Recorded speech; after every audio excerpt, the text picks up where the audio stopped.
sedia mendengar.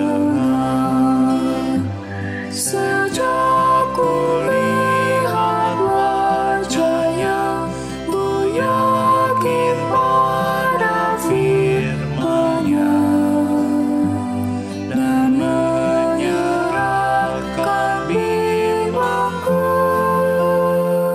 di dalam saat yang teduh.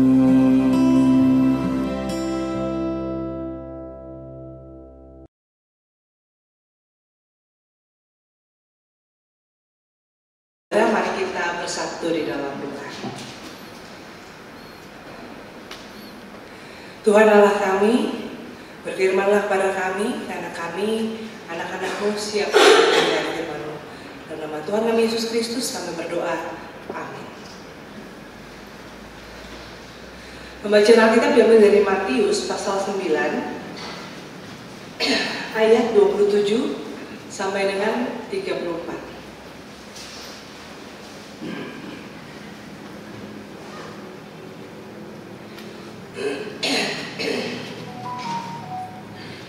Ketika Yesus meneruskan perjalanannya dari sana, dua orang buta mengikutinya sambil berseru-seru dan berkata, "Kasihanilah kami, hai anak Daud." Setelah Yesus masuk ke dalam sebuah rumah, datanglah kedua orang buta itu kepadanya, dan Yesus berkata kepada mereka, "Percayakah kamu bahwa aku dapat melakukannya?" Mereka menjawab, "Iya Tuhan." Yesus pun menyentuh mata mereka sambil berkata, "Jadilah kepadamu seperti yang kamu percayai." Lalu celiklah mata mereka. Kemudian Yesus dengan tegas berpesan kepada mereka, "Jagalah supaya jangan seorang pun mengetahui hal ini." Namun mereka keluar dan memasyurkan dia ke seluruh daerah itu. Sementara kedua orang buta itu keluar, dibawalah kepada Yesus seorang bisu yang kerasukan setan. Setelah setan itu diusir, orang bisu itu mulai berkata-kata. Lalu takjublah orang banyak, katanya. Yang demikian belum pernah dilihat orang di Israel. Namun orang Farisi berkata, dengan kuasa pemimpin setan, ia mengusir setan. Demikianlah pembacaan firman Tuhan.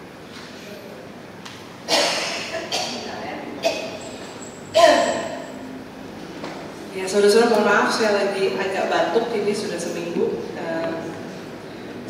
Tapi biasanya ketika pas lagi khotbah, batuknya diem. Semoga itu pun juga terjadi pada pagi hari ini.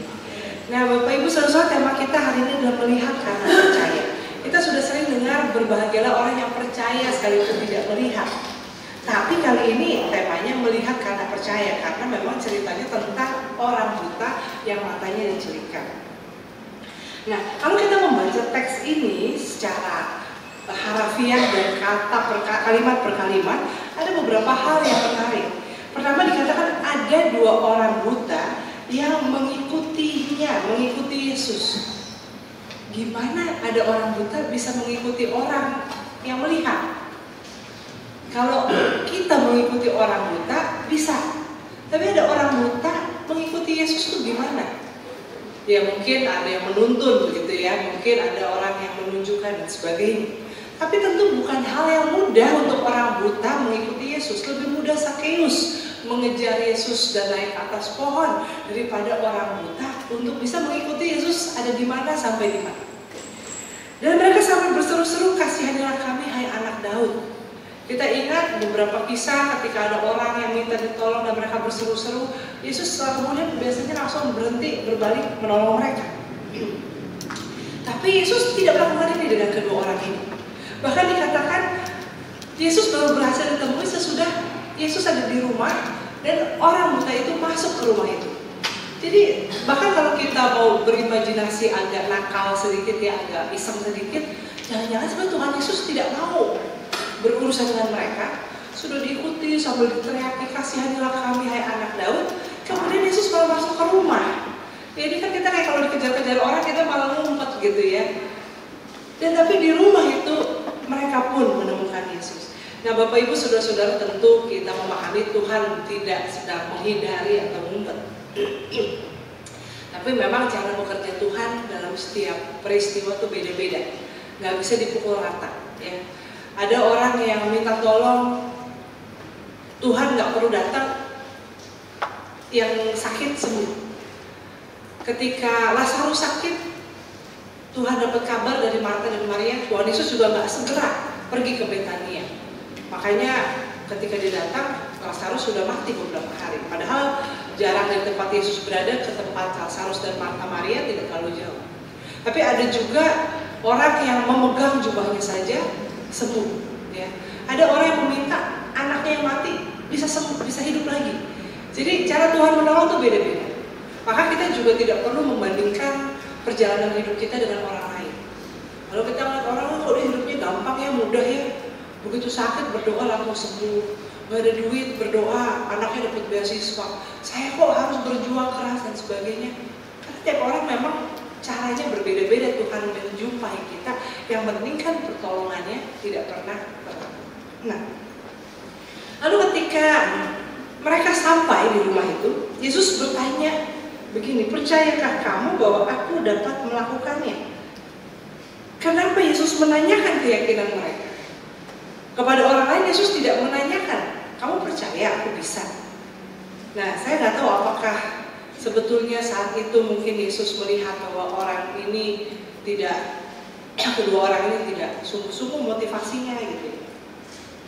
Tapi di sisi lain sebetulnya ini pertanyaan yang lebih besar adalah, apakah Tuhan membutuhkan keyakinan kita untuk bisa bertindak? Iya Pak.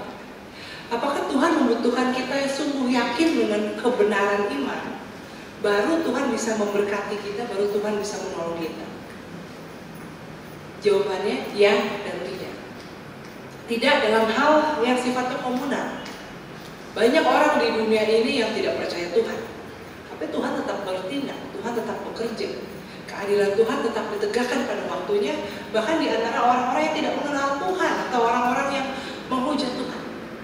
Ya, kalau kita melihat perpetaan politik dunia, orang-orang yang jahat, orang-orang yang menyalahgunakan kuasa, dan kita merasa tidak berdaya, mungkin kan lebih banyak orang di dunia ini tidak percaya pada campur tangan Tuhan, pada keberadaan Tuhan. Tapi pada akhirnya kan kebenaran tidak bisa disembunyikan. Ya, jadi tidak, kuasa Tuhan, pekerjaan Tuhan tidak bergantung kita tuh percaya atau enggak.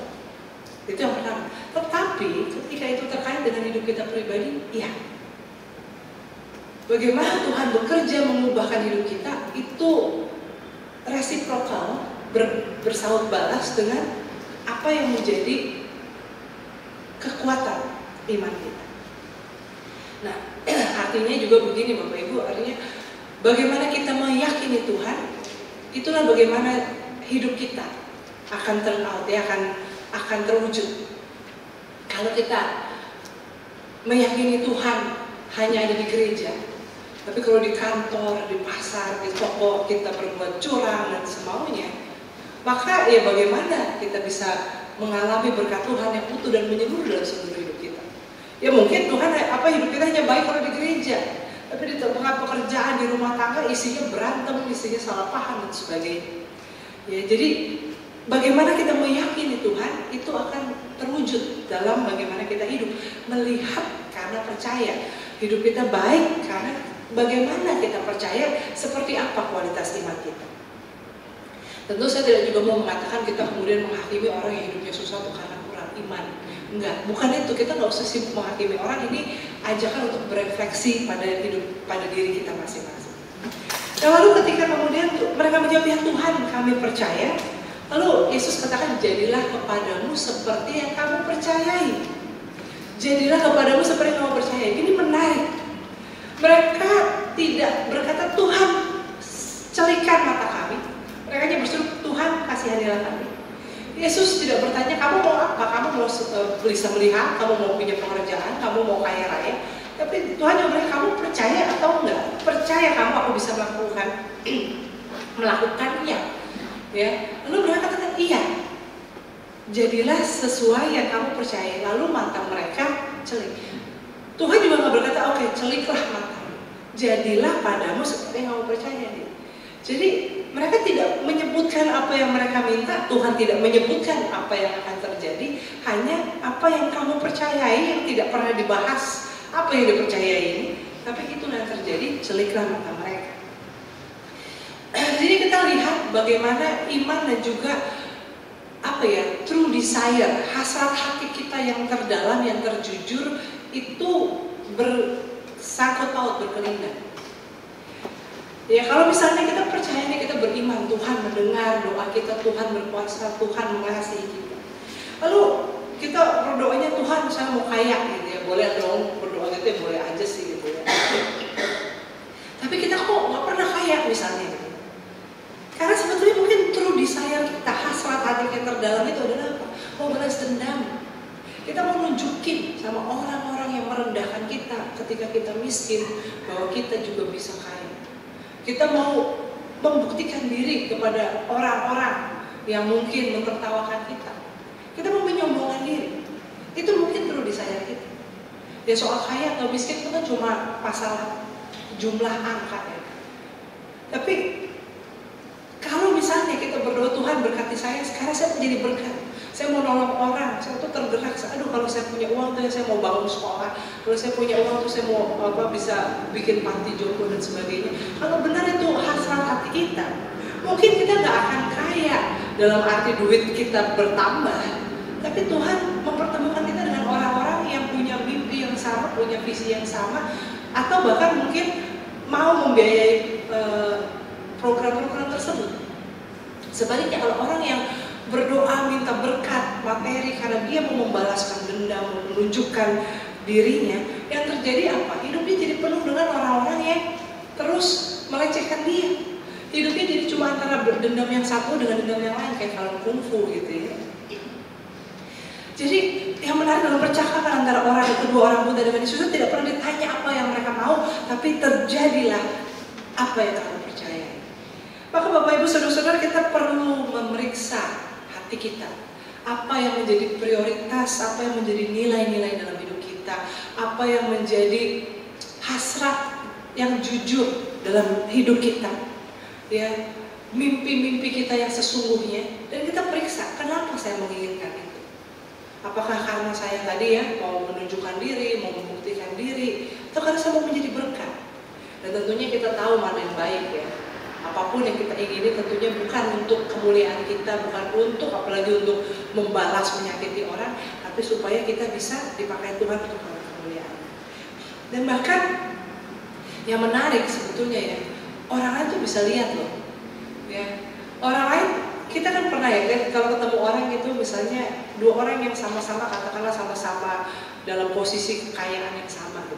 Tapi kita bisa lihat mana orang yang murah hati, mana orang yang altruistik, mana orang yang egois, ambisius. Walaupun tidak, ya kita juga bukan menghakimi, tapi kita bisa merasa seperti apa orang itu.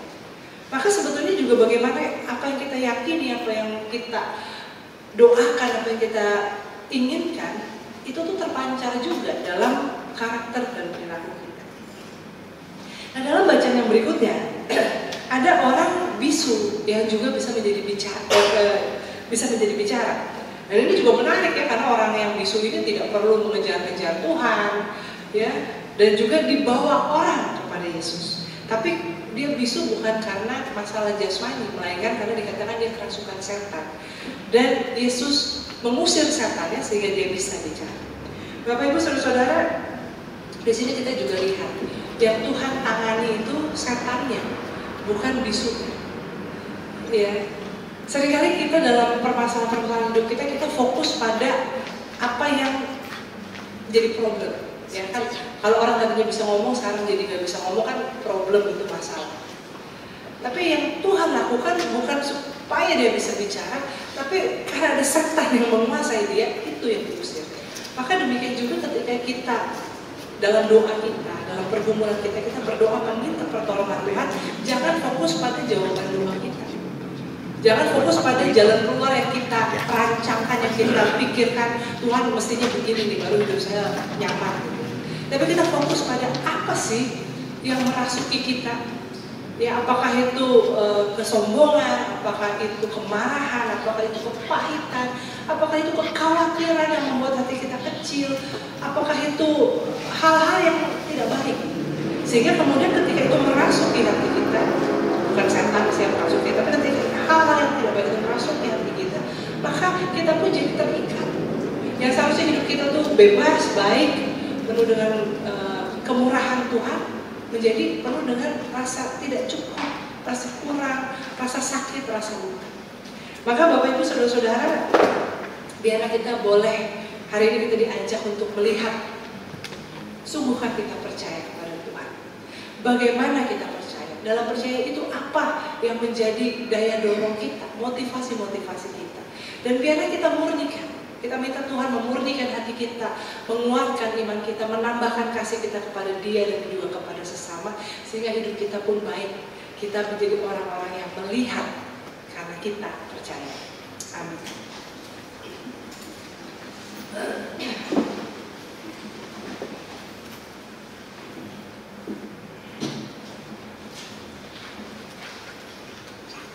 Mari kita bersatu di dalam doa.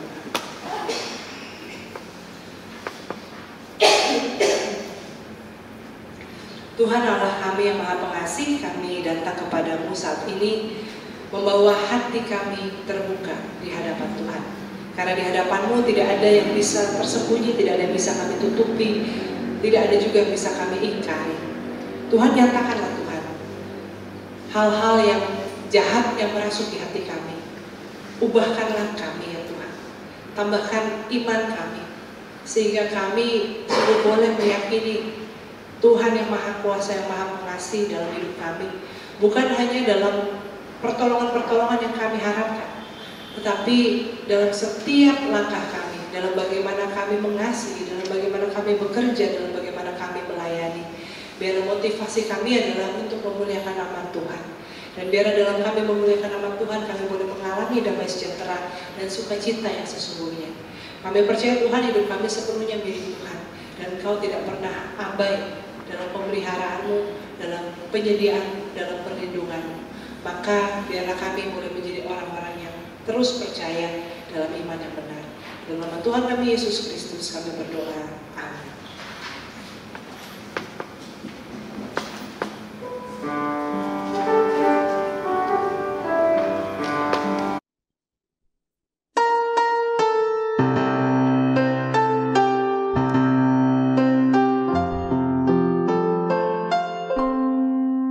Kasih Tuhan mengiringimu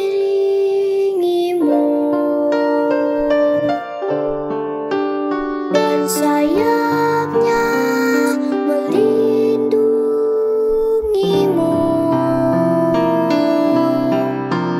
Tangan Tuhan pegang di dalam hidupmu.